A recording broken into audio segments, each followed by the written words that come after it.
Hi my friends, it's Miss Erica here. What we're going to do today is make a paper frog, and they even hop. So what you need is a piece of paper, scissors, and that's it. You're going to start off with a piece of paper. Mine's white because that's all I have, but you could use green paper, but construction paper will be too thick to fold because we have to make a lot of folds in the frog. So an easy way to make a square is I fold one like this all the way down, and then I cut off this extra little bit, and then we're done with the scissors and you have a square. Then what you're going to need to do, fold down each side over, and then make a crease. Then open it back up. Now I'm going to fold it down, crease, and then open it back up. So now that we have our square with our lines, you can see that the lines are all crisscrossing into a center. You can see a center dot, almost. But where they all connect, we're going to take the corner of each and put it into the middle to make a smaller square. So just go around the square and make them all go in to make the smaller square.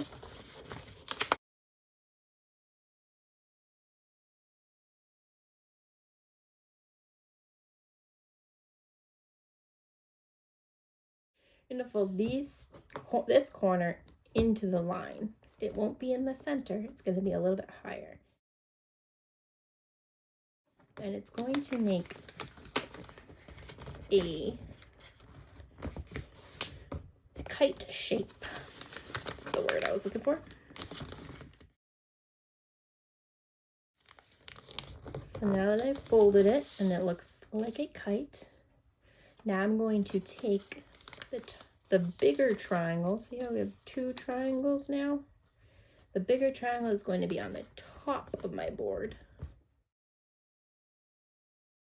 I'm going to fold the smaller triangle all the way up so I can only see the big triangle now. Then I'm going to fold each corner on the bottom, these, to the center line. So I'm going to take this corner and put it in the middle and push really hard. You might need some help with these last few steps because the paper is getting thicker, so it's harder to fold now. And repeat on this side. Now it looks like I have a small triangle and a rectangle. Now I'm only going to use the rectangle for this part. I'm going to fold this bottom of the rectangle to the bottom of the triangle. I'm going to fold that over. And again, you have to push really hard. And now I have a smaller rectangle and the same size triangle. So I'm going to have to fold this part of the rectangle down to meet this part of the bottom of the rectangle. So you take this part and fold it down in half. Don't completely undo it, or else your frog is not going to bounce.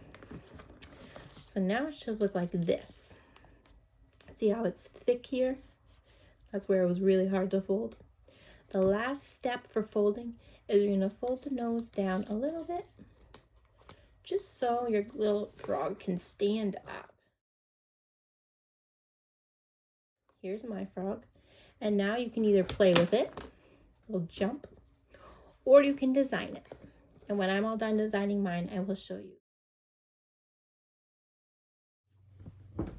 So my friends, I'm back and I colored my frog. I used some green markers, but if you have green paper, you won't have to put markers, but you could draw some eyeballs on it or some spots. Your frog also doesn't have to be green. There's a lot of different colored frogs. There's blue frogs and yellow frogs and red frogs. So your frog could be any color. If you have googly eyes, you could put googly eyes on him. That would be cute. And you can make more frogs and have a race with your frogs. See which one jumps the furthest. I used a smaller square the other day and I made a smaller frog. It's a little bit harder to fold, but it might jump further than my other frog. So maybe you could see which frog jumps the furthest, the small frogs or the bigger frogs. I hope all my friends are doing well, and I hope you have fun making this craft with your family.